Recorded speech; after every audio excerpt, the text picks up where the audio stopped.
எப்படி எப்படி மூதேவி முதல்ல போயிருந்து படி, அரசியலை பற்றி பேசுறதுக்குள்ள வயசு கிடையாது. என்னோட அப்பா அம்மா கூட இப்படி சொன்னது கிடையாது. நான் கேக்கட்டுமா, அரசியல் கெட்ட வார்த்தையா? இல்ல, அரசியல் நம்மளோட நாடுக்கும் நம்மளோட சமுதாயத்துக்கும் நல்ல ஒரு லீடரை தெரிஞ்செடுக்கிறது தான் அரசியல். இப்போ ஒரு தண்ணீர் எடுத்து சாடணும்னா நீர் தெரியணும். நீர் தெரியணும்னா அது முதலே படிக்கணும். படிக்க வேணுமா படிக்க வேண்டாமா? படிக்கணும். அப்போ அரசியலை பற்றி ஒண்ணுமே தெரியாத போய் ஓட்டு போட்டா 18 வயசு ஆம நேர போய் ஓட்டு போடணும். அதை பற்றி ஒண்ணுமே நேரத்தை தெரியக்கூடாது. இப்படியே நீங்க சொல்றீங்க. என்ன நியாயம் இதுல?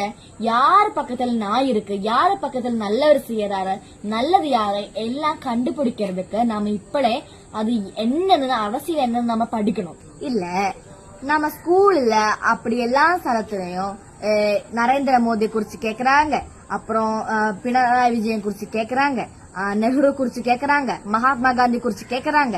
இதுக்கெல்லாம் நமக்கு ஆன்சர் தெரியணும். அப்புறம் யாரு இந்தியாவோட ஃபர்ஸ்ட் பிரைம் மினிஸ்டர், யாரு தமிழ்நாட்டுல ஃபர்ஸ்ட் சிஎம், அதெல்லாம் நாம தெரிஞ்சிருக்கணும். அதெல்லாம் அரசியல் தானே, அதெல்லாம் தெரிஞ்சிருக்கணும். ஆனா இந்த விஜயனை குறிச்சு மட்டும் தெரியக்கூடாது. என்ன நீங்க சொல்றீங்க? ஒரு அர்த்தமும் இல்லல்லோ.